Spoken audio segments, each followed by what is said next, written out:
Hello, and PolitiBabble are back for an election special where this week we're going on about all the candidates, all the constituencies, and much, much more.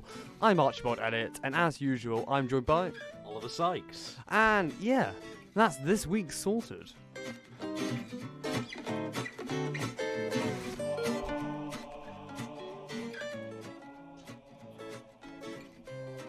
The polls are now open in the 2021 Isle of Man general election.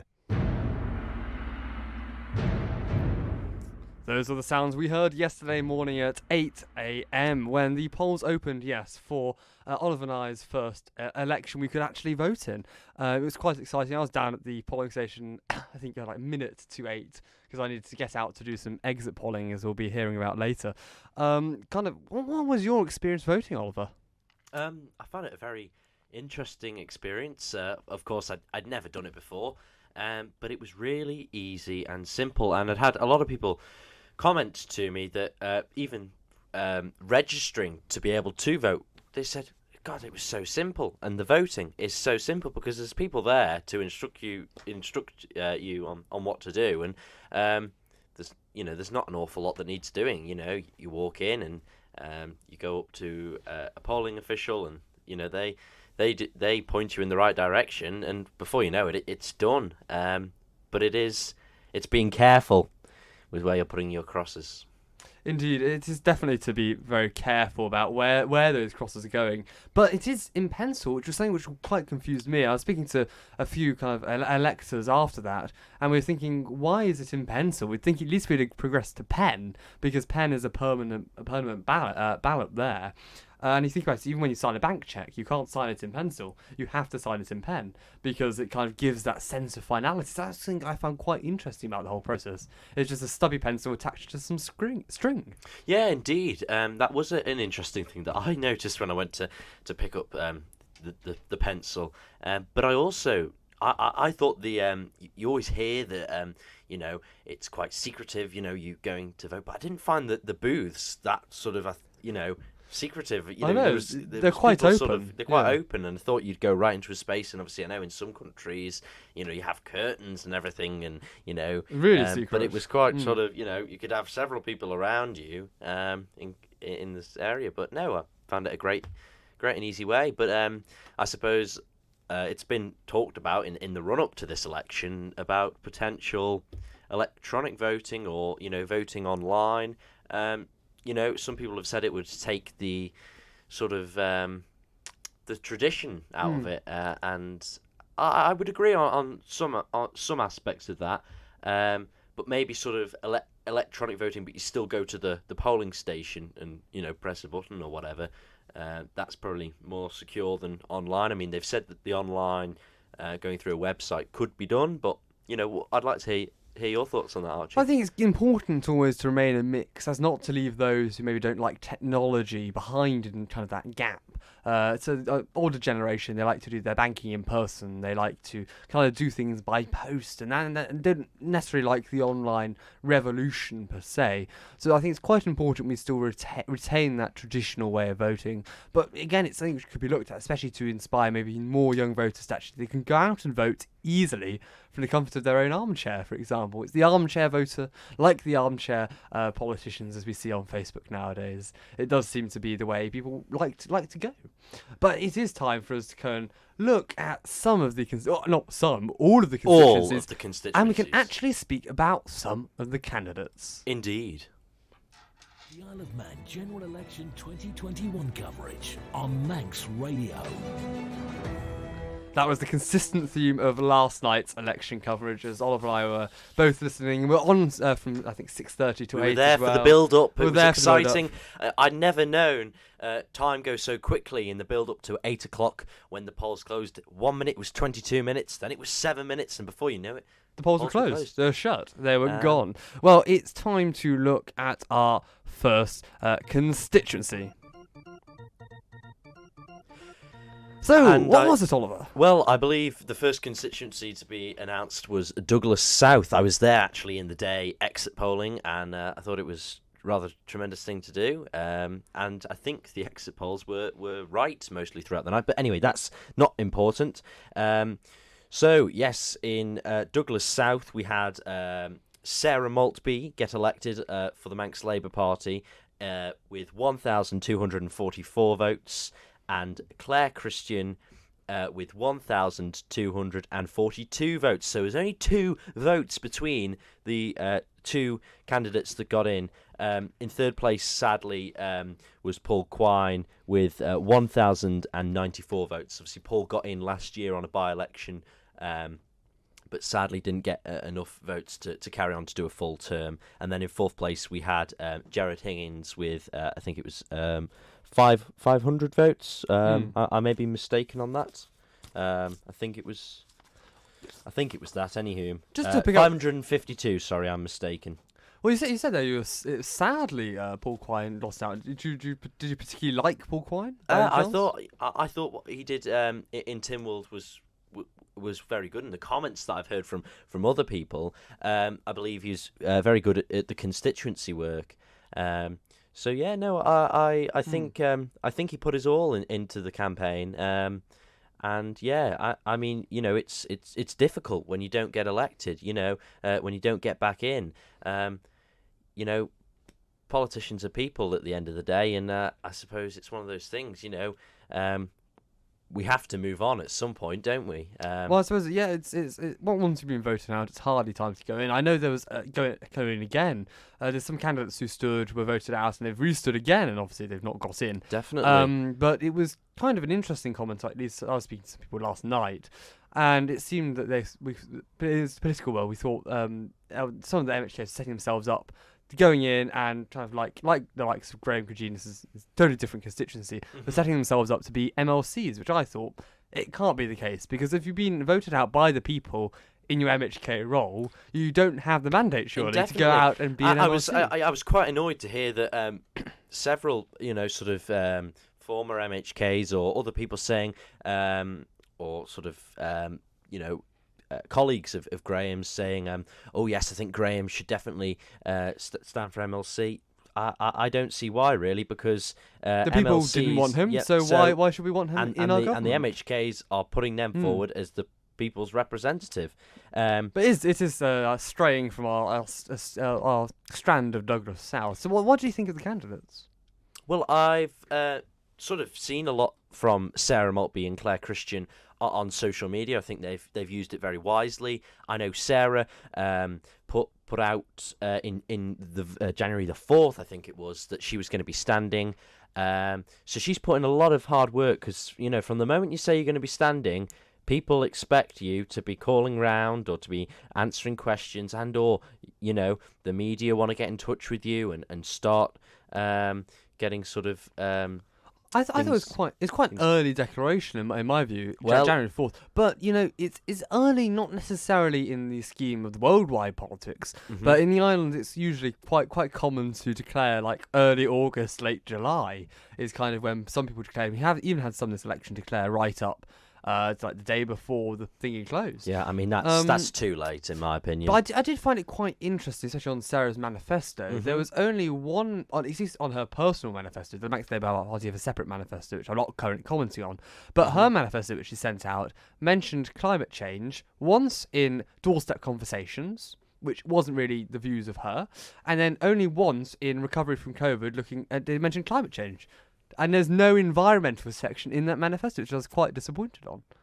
Yeah, I didn't manage to get to look at Sarah's manifesto, but obviously she's not in my area. But I think the great thing about Sarah, and I noticed this sort of standing outside the exit, doing the exit polling outside one of the polling stations where she was there, and she's a great people's person. She has great interaction with people, and is a very friendly, approachable person. And obviously now she's gone on to follow in her father's footsteps, and it's the first time ever in Douglas South that 2 women have been elected. So there's a bit of history there. But I think it's now time to move on to our next. You mentioned something there that you're saying it's important for there to be 2 women. I'm just I said no. I'd like to say for the first. I think it's I made a historical Oh, yeah, comment historical there. point. Yeah, But I think it's been interesting how it's been portrayed in the news. Kind of, it's this very big figure. But it's almost. I don't think we should necessarily be focusing on gender as the issue here. We should focus on the people themselves, because yes, it is maybe a historical fact that yes, they were elected. But ultimately, I care not about the gender of the person, not about any characteristics of the person, but how they act actually in politics. But what I think is over the past number of years, decades, we have had hardly any women in Tynwald, and I think it's that is where it's not fair. It's not an equal representation of what. I'd hardly say it wasn't fair, because if they have the ability to stand, there was just not many women actually standing in politics at that you have time. to get Which elected, I would query fairness there, because if they have the opportunity to stand, it's up to the electorate. We can't say the electorate's being unfair towards certain candidates, because the electorate ultimately has to make the choice of who they elect. Otherwise, we say, oh, they're just being unfair to Tim Baker and Aaron Michael when they didn't elect him. They were making their own choices. Well, you make a fair point there, but I do think it's a great thing to see that I think there's 10 female MHKs now in the House of Keys. Well, my only gripe was obviously in manifestos which don't include the environment, so that's why I was disappointed at least to see that. I mean, in a manifesto, Archie, you cannot fit everything. There's things that I've wanted to see in manifestos that have not been there. But I do, I understand that the environment is a very important issue, and it's something that you care passionately about. But if you even look at the candidates kind of on Max Radio, they put the interests. Most of them put climate change as a buzzword, but they mention climate change a lot. And if they mention climate change, they should be putting it in the manifesto, because they have many, many pages.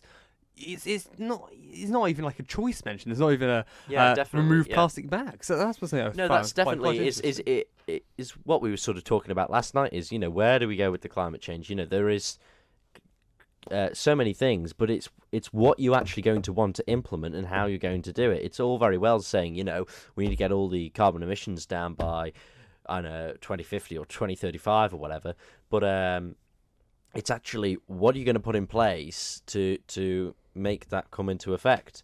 So yeah, but I mean, you cannot fit, and I know Chris Thomas had made comments about this. People said, oh, your manifesto's too long, it's too many words, and then some people saying, why isn't this in the manifesto? You simply cannot fit everything into the manifesto. But yeah, one of the best manifestos that I saw at this election was the Isle of Man Green Party candidate for Russian, Andrew Langan-Newton, who we'll sadly, get onto later. We'll get onto that later on in the show. But shall we move on to Onken for their results? Well, the two former MHKs for the last House got re-elected. That was Mr. Collister with 1,600 votes.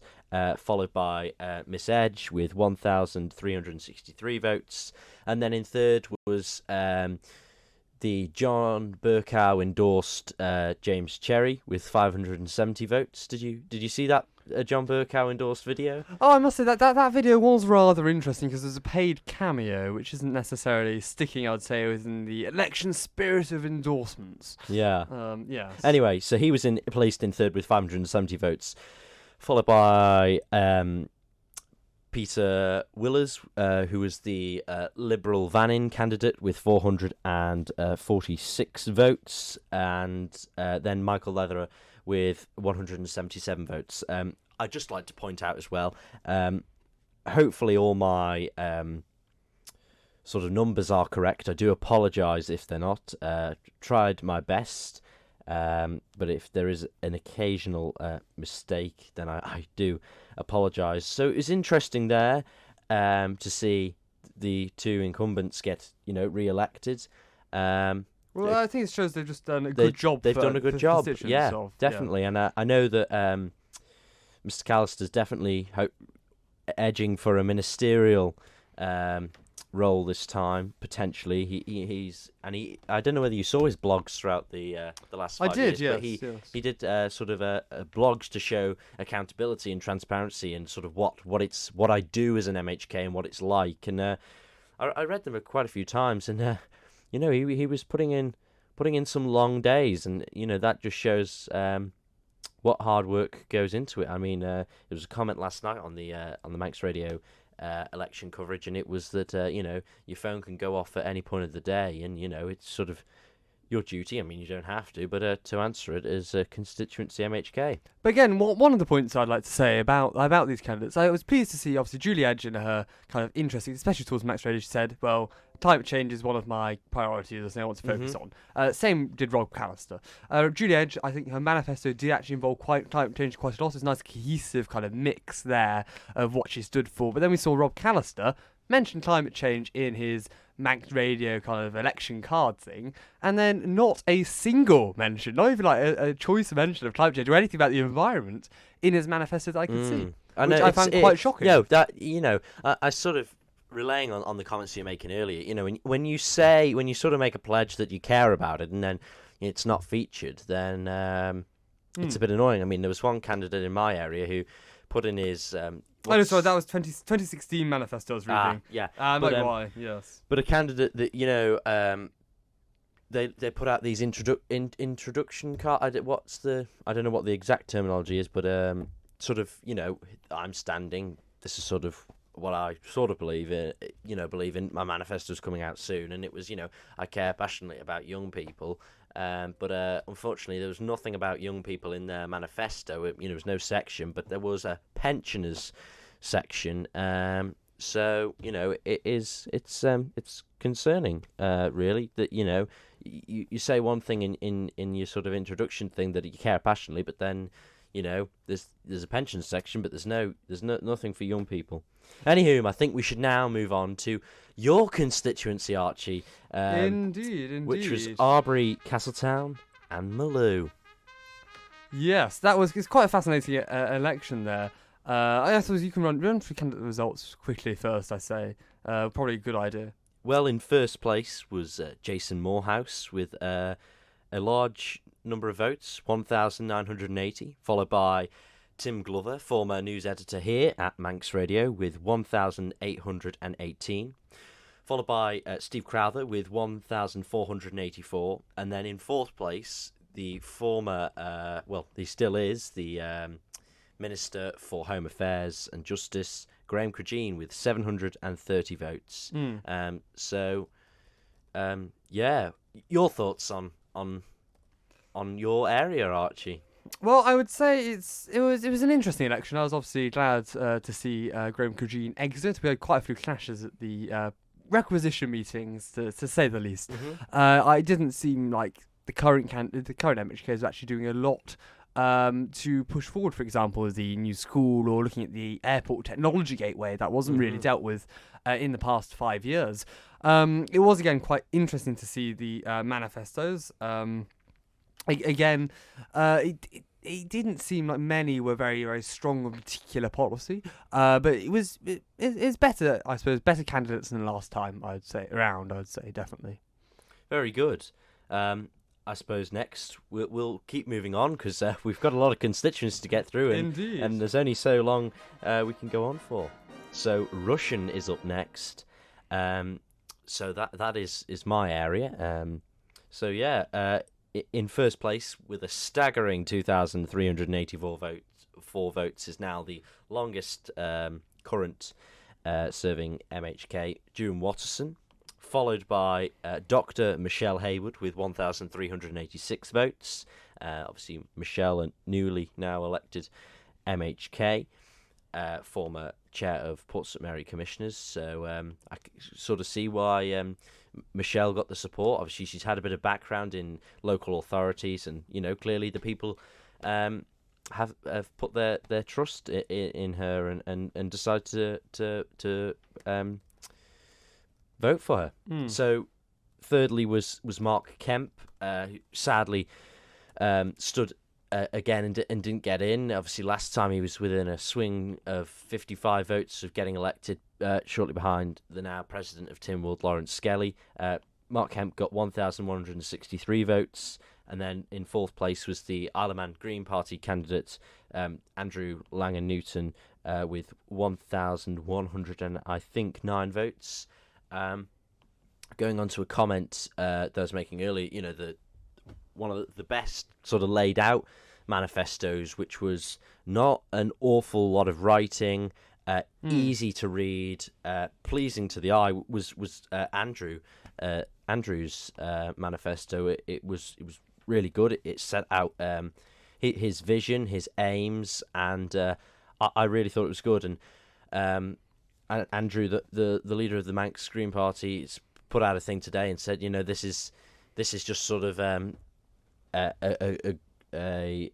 not the end, and the Manx Green Party is going to come back again, and we don't know where and when, but it's not the end of Manx Green Party. It won't be. No. We'll be doing much more. But commiserations to all the candidates who haven't got in. It's a testing thing, putting yourself out there to get a public mandate, and I suppose big sort of applause to anyone that gets out there and puts themselves up for MHK. It's a difficult thing to do, and I suppose someone's going to get in and someone's not. Your thoughts, Archie, if you have any? Well, I'd say, going back to manifesto design, I think Andrew was definitely the best out of in the Russian constituency by far. I mean, I found Michelle's slightly hard to read with the background with pictures. That was relatively hard. And then again onto Mark Kemp, I found it just a bit very wordy. It was very hard to understand. So that maybe did reflect in the voting. I think Juan's and Michelle's were the most concise, at least, in that. But going to something, obviously, I'm key on the environment here. I like to look at the candidates' environmental policies. I think Michelle, luckily these two candidates have a section on the environment, which is excellent to see. But Michelle, I think, it was slightly confusing, the wording of her second paragraph of the environment. It's talking about the all-island waste strategy, and then talking about tackling carbon emissions from the incinerators, a key step for our future. Air pollution monitoring should be in place. And she keeps on going on about evidence-based policy. Yes. And this is not evidence-based. Yes. We don't have an incinerator. We have an energy for waste plant, which is entirely different from an incinerator. It burns our energy to make electricity. We do have an island waste strategy, as in it all goes into the incinerator. And air pollution monitoring is in place in the incinerator. You can go onto the website and actually view what the air pollutants are coming out of it are, which are actually relatively low. I completely agree with what you've said there, Archie. For someone that wants to go with evidence-based policy, there was no sort of real evidence in the manifesto to say, these are the problems, this is what needs to be done. Andrew had a few statistics and stuff in there. It was more sort of generalized comments of the area. I think that speeding's quite bad in this area, and I think we should do this with the Cozy Nook or whatever. I feel as though and it's kind of there should have been more in finance as well. She said, well, the Gibraltar has a government bank. The Isle of Man should go down the same route. I don't think a government-owned bank is a good idea necessarily, because you do sort of you can argue it's at arm's length, but there will still have to be some sort of political oversight towards that, and it's better, I think, run by a private institution personally, because banking, that's how I think it works better much there. So I did find her and it's just kind of, her manifesto wasn't very evidence-based, nor did some of it actually work in what I say. I think during the manifesto, it was slightly more brief, but it was, obviously, it's not more brief than Michelle's, but it's more brief than others I've seen. But I quite liked, it was quite a clear layout. Yeah, definitely. And he does, again, have experience. And kind of looking at the environment section, I thought it was much better to put together. He was kind of saying, well, what he supported doing in Tynwald and what he wants to go and carry on doing. So it's like he supported the carbon neutrality by 2035. Well, if he's re-elected, he'll support cheap loans to encourage people to install solar panels. Yeah, et cetera, it's great. Yeah, and there was some nice, at least, policy in there. Yeah, so just definitely. Comparing those two candidates, obviously we're more down south based, so I know more about them. I can comment more. It was quite interesting to see the lack of evidence, and then it just didn't make sense. Yeah, I mean, we saw Dewan get an overwhelming support within the constituency. I think if you sort of graded it all Ireland, he got the actual most amount of support. Most number of votes, yes. But the person with the highest percentage of votes was not Dewan. Right, okay. I've forgotten who there was. It was mentioned on the Max Radio update when I was on the way in. But, But I suppose, he was speaker last time. That sort of puts a bit of restriction on sort of, questions you can ask and sort of constituency kind of work. will he go for Speaker again this time? Who knows? But that's up to him. But you've always got to bear your constituents in mind. On that's what I personally think. Yeah, who knows? I agree. I agree. People have said, I think Dewan would be good for Chief Minister, but I'm not entirely sure he wants to go down that route. I think he may be running for Speaker again, but we'll wait and see. We will definitely wait and see. So, moving on to our fifth constituency that was announced last night, that was Douglas Central. So first up, with the most amount of votes was Anne Corlett with 1,400, followed by Chris Thomas with 1,319, and then it was Damien Chiapelli with 951 votes, and then followed by Sarah Hackman with 369. So we saw the two incumbents re-elected back into the House of Keys, with a fair few amount of votes. It was an interesting election. I think there was I had another gripe about the manifestos. Chris Thomas didn't mention climate change in his manifesto that I could see. Nor did he mention the really environment section, which I was disappointed in. Considering it's 2021 and environment is kind of the key aspect, or that key turning point where we need to actually start dealing with it. And lots of the candidates, they speak about climate change, and they don't necessarily have anything in the manifesto. And you said earlier, well, they can't necessarily fit everything in the manifesto, but they managed to fit such issues which we think are just trivial that, yes, they do actually have space to even put a brief mention. It's something which should be on politicians' minds when they go out to declare their candidacy. Definitely. I feel as though it should, if you mention it as one of your most important issues, and it's not featured, then why isn't it featured? I think Anne Corlett had a nice section on that, kind of looking at what, asking some key questions and looking at key decisions that need to be made. Again, not so much policy, but none of the manifestos really had policy in. So it was again nice to see at least she had a section on climate change. It was more hefty than most of them, at least at the last election. There was like one or two, and they were all about, we should just add a tax on plastic bags. But now at least it seems it is becoming more mainstream. Yeah. But it's disappointing to see that still in some manifestos it's not yet making an appearance. Anywho, we're going to now move on to Middle. Middle was a very interesting constituency, as they had an MLC standing for MHK, and she topped the polls. It was Jane Poole Wilson with a remarkable 1,788 votes, followed by former Manx radio broadcaster Stu Peters with 965 votes. In third place was Alison Lynch with 792 votes, followed by Kieran Hannafin with 553 votes. And then it was followed by David Fowler with 163 votes. So, very interesting area. Your thoughts, Archie? Well, I'd say, just looking first at manifestos, I quite like Jane Poole Wilson. I think is a very, very strong candidate. I was glad to see she was elected into the lower house, but I think she can do more work than she could. Obviously, scrutinising legislation and Legco, she's very, very good on that aspect. I like to see that there was a good climate section policy in her manifesto, and she was a very strong candidate, so I'm glad she got in. That was very good.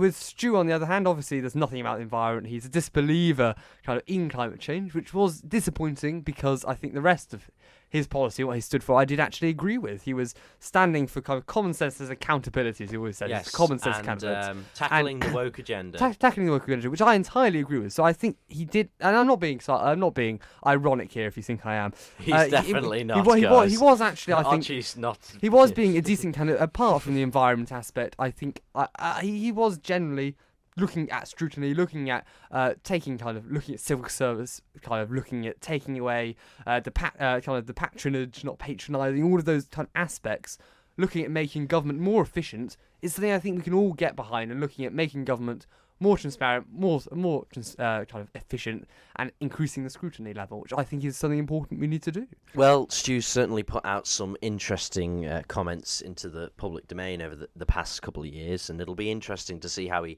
gets on in the House of Keys and Tynwald. He'll be a great person to sort of keep your eye on. I'm sure he'll have lots to say. I wish him the best of luck. Indeed, and he does actually see, and this is something which is, I think, interesting about him. He wants to expose virtue signalling in the aspect of a politician can put all these fancy words, but if it doesn't seem anything, he'll call them out, which I think is good. How much disagree with him? No, he does want to increase scrutiny, which I think is a good thing. That is a fair point. Next up was Douglas North. It was a very interesting area last night. I wasn't surprised when obviously David Ashford topped the polls with 1,567 votes, followed by John Wannenberg with 753 votes. Then it was followed by Ralph Peake with 642 votes, and then was Kevin Oliphant-Smith with I want to get the correct number of votes there. I can't quite actually read my writing, so I'll just quickly research that up. I don't want to miss him off there. But Archie, your thoughts on David Ashford getting re-elected and a new MHK in that area, with Ralph Peake not getting re-elected? John Wannenberg. Well, he definitely increased. David Ashford definitely increased his. What's it called? He increased the number of votes he got, and I was glad to see kind of on his manifesto that the first thing really talked about was the climate change agenda. As that's something obviously very important to look at, and he is generally, I think, he's a good politician in that regard, and it was good to see kind of he increased his votes. It showed he did obviously something for the constituency. John Wannenberg is obviously a newcomer to the election scene. He's not really. Is he a newcomer? I can't remember. He's just new to the House of Keys. Here we are. I have the. Oh yeah. Yes, sorry, I did have the right number down. It was just there was a two numbers next to the number, so I didn't want to get it wrong. So it was David Ashford with 1,567 votes, followed by John Wannenberg 753 votes, Ralph Peake with 642, and then Kevin Oliphant-Smith with 492. So just getting the numbers right there. John Wannenberg did have some very striking photos within his manifesto, and hopefully does seem to go and deal with these. One was obviously the flumes at the NSC pool, seeing them in disrepair. It's quite striking photos he used here to show the expose on the incompetence of the Department of Infrastructure and what they've been doing.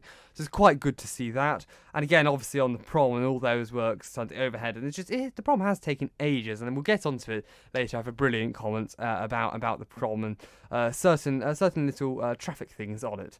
So yeah, it was an interesting result. Yeah, definitely. We'll have to move on to the next one now, which was Glenn Faber and Peel. So another MLC became an MHK, which was Kate Lord-Brennan. She topped the polls with 2,150 votes, followed by Tim Cruckle with 1,134 votes. It was interesting to see that obviously Tim Cruckle used to be a MHK, then went up to Ledgeco, and now has dropped back down. Obviously he stepped down or retired from Ledgeco, and then put himself back up for re-election there. Well, it's good to see a capable parliamentarian, Kate Lord-Brennan, go into the lower house, because she already has experience maybe in Parliament, which kind of is very helpful when you can kind of just hit the ground running in that regard, not having to learn all the processes as current new MHKs do have to. But obviously you're not used to the constituency work. That's that's a new side to increase. And I remember speaking to Kate a few years ago, and she's saying it would be good if MLCs have some link to constituencies and do that constituency work. So she does seem quite on it and in that regard. Going on to Tim Cruckle, I was quite shocked that even though the mass amount of not mass amount, but at least there was one false fact which really caught my attention of 800 billion pounds of gas sitting in Maggold, which is utterly ridiculous. Even the company which looks to extract it, Kroger, has distanced themselves from the figure and say it's not correct. And obviously on the election campaign, this wasn't able to be brought up due to the impartiality rules. but it was something quite concerning to see among candidates standing. Yeah, well, I'll carry on with the rest of the candidates for that area, Oh, yes, if of that's course. okay. So then we were followed by Ray Harmer, Minister for Policy and Reform, sadly not getting re-elected. There's only 3 votes now between him and Mr. Cowen, which was 1,070 votes. Then it was followed by Leo Cousins, member for the Isle of Man Green Party, 855 votes. Leo Cousins standing again in another election this time, and he last election I think he was Russian. This time he'd moved up to Glenfaber and Peel. I do understand that he spent nearly a year on his election campaign. And then finally followed by Minister for Environment and Agriculture, DEFA, Geoffrey Boot, with only 237 votes, which was quite startling, I have to say. Archie, your thoughts on the result in Glenfaber and Peel? Well, I've given already an initial thought there, and going on to maybe obviously Geoffrey Boot, it might surprise you. I thought it was actually a shame he didn't kind of get. I thought he's much better than a candidate in my opinion than Tim Crookall was. Although yes, over the past few years he has actually massively reformed his views on climate. He used to be more sceptical about climate. I think 2 years ago, and the Climate Coalition was then set up afterward. And then he has over the years actually got better. And he does. He's one of those. He's an interesting politician, but he hasn't really had the backing of the constituency, obviously, and or Tynwald's throughout the past 5 years. There's been a decline in their support of him trying to pass things. Well, it's more the I think it was lack of confidence in the parliament, because we were talking about this last night. It's obviously we always blame the ministers, and I find it fascinating to blame the ministers. Obviously, some of them, yes, they don't really look at the briefs and everything, which Geoffrey again hasn't done in certain aspects. But we look at them having done the briefs, and we'll come on to Tim Baker later. So Geoffrey, I know over the past few years he hasn't necessarily read the briefs, and he's not so knowledgeable about it, which is why I wouldn't put him in necessarily the departments of environment. He might be better elsewhere. But it is, again, the civil servants provide the legislation, or the CEOs of the department push it forwards. And really, it is almost, like I've mentioned this again and again, it's a Humphrey Appleby situation in the Isle of Man. We see the civil service taking on the main policy-making role when it really should be down to the politicians. And we were even talking about this last night. Again, we see the chief of communications for the government taking a very central aspect and kind of really controlling and limiting aspects to the ministers, which is ridiculous, I think, at least in my view. Yes, I think we'll keep moving on with the results. Well, the fanfares sounded for Eyre and Michael now. So Alf Cannon tops the polls with 2,117 votes, followed by Tim Johnston, 1,203 votes. He was then followed by Tim Baker with 709 votes. Then he was followed by Duncan Livingstone with 517 votes, and then followed by... No, I'm wrong there. Sorry, Tim Baker was followed by Paul Weatherall with 540 votes, followed by Duncan Livingstone 517. Then Phil Corkill 378 votes. Madeleine Westall with there's so many candidates in this area. It's difficult to separate them out. Dr. Sos Basagu 189 votes. Followed by Madeleine Westall, 168 votes. It's difficult there to actually. There's a lot of candidates. I should have used the graph. Actually, it actually displays it a lot better. I didn't have all the names written down for that. I had some of them down, but I had the votes anywho. I wasn't surprised to see Alf get. No, I thought it was good to see Alf get back in. He is a capable politician. I think he is generally, especially his manifesto, which I read before, it is quite nicely set out with kind of evidence based of what they need to do, and kind of looking at kind of looking at what then he wants to achieve, and he does again have a nice section on climate change. It's good to see, and he does seem he's very capable speaker, very capable politician.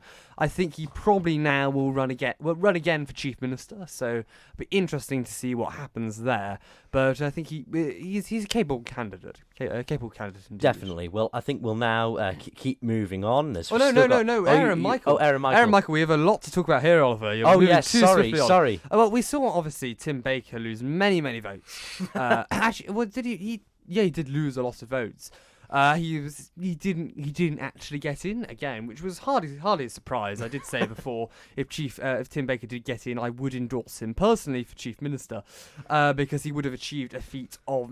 He would be a massive kind of save of a political career there. It does seem the Roundel did kind of suck down those votes, and maybe it was his votes went down the Roundel, which was a portal to another dimension in which he got in and is suddenly ruling the world. Who knows? Yeah. But yeah, it was hardly surprising there to see that result. Well, I mean, we've heard a lot of MHKs and/or sort of political commentators speaking over the past sort of couple of days and saying that Tim sort of took on too much, and I believe he did.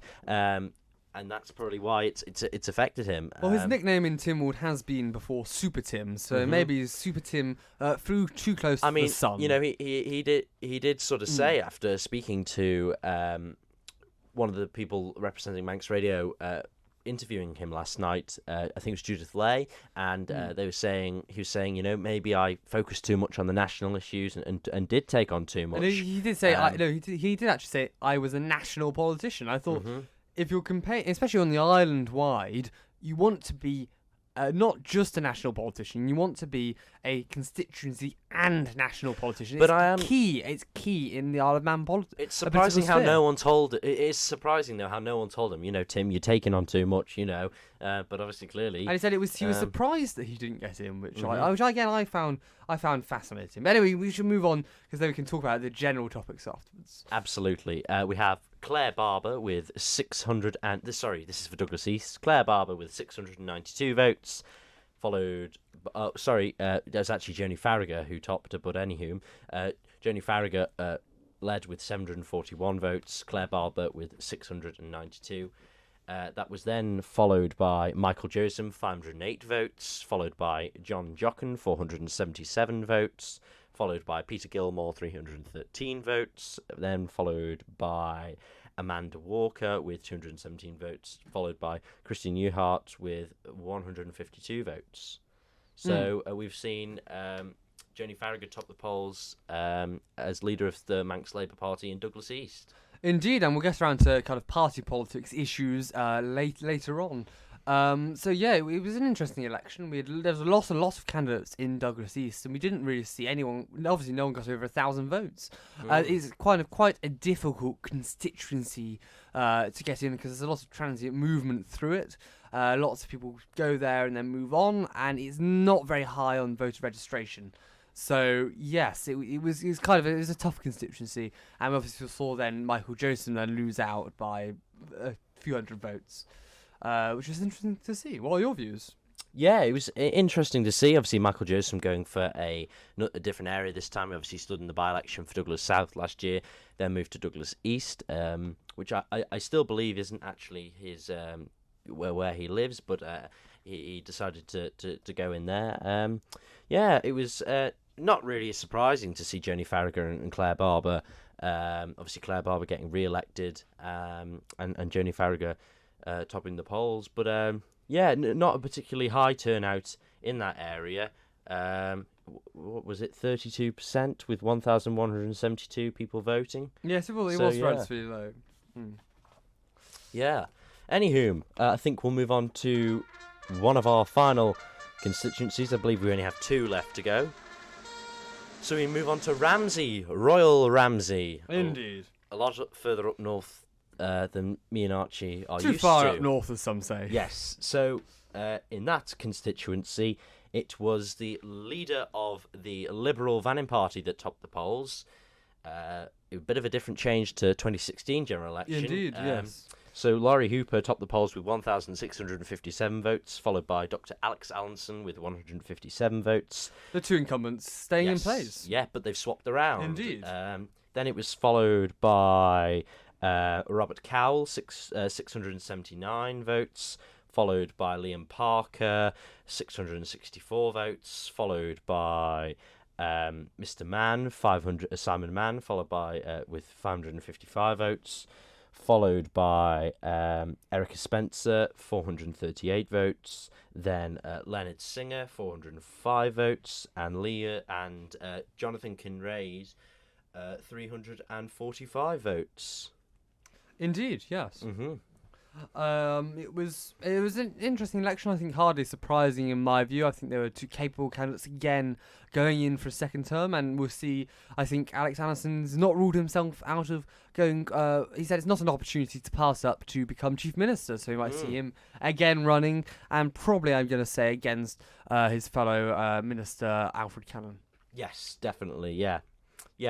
Anywho, we'll keep moving on. We'll go to Garth this time. I think that was one of the final places to be announced last night. And Daphne Kane topped the polls there with 1,122 votes, followed by Andrew Smith, 1,112 votes, followed by Gareth Young, Manx Labour Party candidate, 1,021 votes, Martin Perkins, 971 votes, followed by Mr. Jamie Smith, 576 votes. So yes, very interesting there again. Yes, I was surprised to see. I think it was interesting with Martin Perkins getting out, but I was not again surprised to see Daphne Kane going in. She's again another good parliamentarian. It's good to see her. It's good to see her back. Yeah, definitely. Well, that's sort of I think the wrap up for all the constituencies. I don't think I've missed any. I think there's been a fair few of them. So there we have it. That is the breakdown of the Isle of Man general election, and I suppose now it's time for a little reflection. I think it was 10 out of the 12 exit polls were predicted correctly. No. Max Radio interestingly claimed 10 out of the thingy polls, but if you look at it, they put Russian on the end there, and in the exit polls they mentioned it was Durham Watterson, then Andrew Langdon Newton, and then closely followed by Michelle Hayward. But they said it could be between those two. But again, they predicted that it was going to be Durham Watterson and Andrew Langdon Newton. That was the thing there, which I was quite surprised when I saw that. No, actually, they did say that they had to add on a bit of evidence that had been missed off. So they added on evidence off? Because I was just saying, going off, the papers published the exit polls, and it did put Andrew Langdon Newton. There was a comment made on the Manx Radio debate last night by Mr. Crane, and he did say, I had a bit of data to still add in for there that he only just received, so that's why it was a bit skewed. Interesting. I'm pretty sure that's correct. Well, yeah, again, on the first exit polls they released it. Well, it wasn't correct. Yes. So it's interesting how the exit polling was done. But no, that's positive that they were mostly right, because as we know from doing them, and also to hear the reports of students facing abuse, I think was absolutely disgusting. I think, for members of the public to be rude and not just rude, but very rude, I think is disgusting. Yeah, but I would say on the exit poll they did. I couldn't. If I was personal, I'd say though you can. It's not quite technically predicting on, because they put a asterisk next to Douglas East saying they couldn't quite call the second seat, but again they couldn't quite call the second seat in middle again. So you can't. It's very difficult to say. Were the exit polls just potluck? Because I know after doing exit polling, we'd stand there for an hour, get about 15 responses, and again, 15 responses would give you not much statistical significance. Yeah, but I mean, they were mostly right. But I want to come on to this question now, Archie. I don't know if you have any more before this, or Chief Minister. Yeah, who would you like to see as Chief Minister? And who do you think is going to get Chief Minister? I'd say I'd quite like to see Alf Callan get the top job. I think he's a capable politician. I think he knows his facts and is a good orator in general. Yeah, that would be my bet. Unfortunately, Tim Baker missed out. Otherwise, that would have been my hat thrown in the ring there. Yeah. What about you, Oliver? I'd quite like to see, which I've heard a lot of fair few people propose. Jane Paul Wilson to stand for chief minister. I think she's got the experience, and I think she'd be a fabulous candidate to be put forward. But I do believe that Alf has got a great chance as well, and he probably will most likely become chief minister. But that's fine. all we'll find out. I've got that soundbite saved for when we see the results, and we can see if you're right or wrong. Well, there we go. Could do a sweepstake on the names. I mean, we'll probably be focusing more on that next week as we hear more from the media. I'm sure there'll be a lot more interviews or a lot more public consensus on who the public want as hopefully, chief minister. otherwise we'll have to create a new topic entirely. Indeed. But we've seen in this election, there's obviously been no Green Party seats, but there's been 2 Manx Labour Party seats. And some have been saying it's the rise of kind of political parties on the island, although I wouldn't say that's necessarily correct. What would you say? Yeah, I mean, I think that's mainly because we haven't seen a Manx Labour Party candidate in Tynwald for a couple of years. I think the Manx Labour Party is sort of putting a spin on that. I saw comments last night. Manx Labour Party, largest political party in power not in power, but on the Isle of Man. I think that's quite drastic comments to make when you've only got sort of 2 seats in. I'd say in the secret Manx Tory party has many more. Indeed. Well, yeah. I think it's not very necessarily hard if you've got maybe 2 candidates to say you're the largest. It's not very, I would say, very significant. I don't think we're going to see the rise of party politics online, mainly due to we've lots of people focus on constituency issues. We're not national politics level, and even if you're in the parties, if you're focusing on the party front, you don't necessarily focus on the individual constituency and there's level.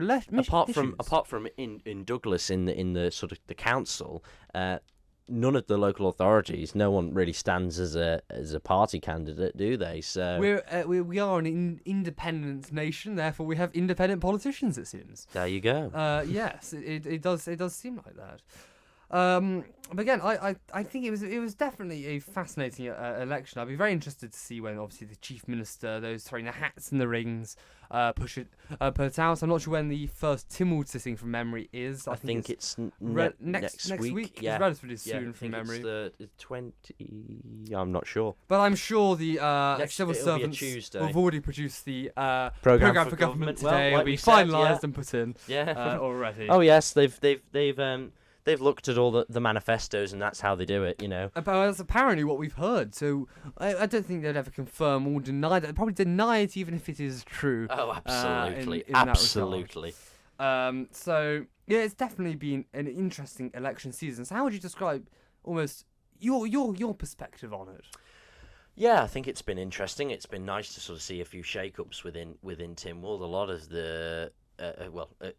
most of the ministers that are currently in there will not be there come October when there's a new chief minister, which is quite big. But it's been an interesting one, definitely. I mean, everyone is interesting, but for me personally, being able to actually get out there and vote and have my say, and if I hadn't voted, then I wouldn't have been able to have my say, and I wouldn't be able to now complain. As I've heard a lot of people say over the past few days, if you don't vote, you can't complain for the next 5 years. So I guess now for the next 5 years, we can complain. We can complain. We've been given the card to complain. We've not that I'm a giant fan of complaining. I like to have constructive criticism. Well, it's good. It's good to be positive. Yes. Definitely. But it was good in my view to see climate change be more on the agenda of some candidates. Yes. Some obviously I was disappointed again not to see it in the manifestos, because it is now such a key issue that needs to be dealt with. It does. And I'm not saying that on the front of I'm a tree hugger hippie. I'm a conservative. I support maybe more free market solutions and more market based. So stop the heckling. You're getting. I have to call in my friend on Cameo, John Burko here to go and shout some order at you, Oliver. But it's good to see that's coming more on. I support market based solutions for climate change. But we do need some, obviously, governmental action to look at the governmental aspects of it. And it needs to be a mix almost between those two. But it was disappointing on certain candidates who've got in to not naturally see that focus there. And obviously mistruths spread about climate change on the Definitely. Well, obviously, we're going to have a report through, I think, by the Commonwealth CPA, the CBA, the Commonwealth Parliamentary Association. Is that correct? Yes. Yeah. So that'll be interesting to see their election report, because that's the first time I think that's ever been done.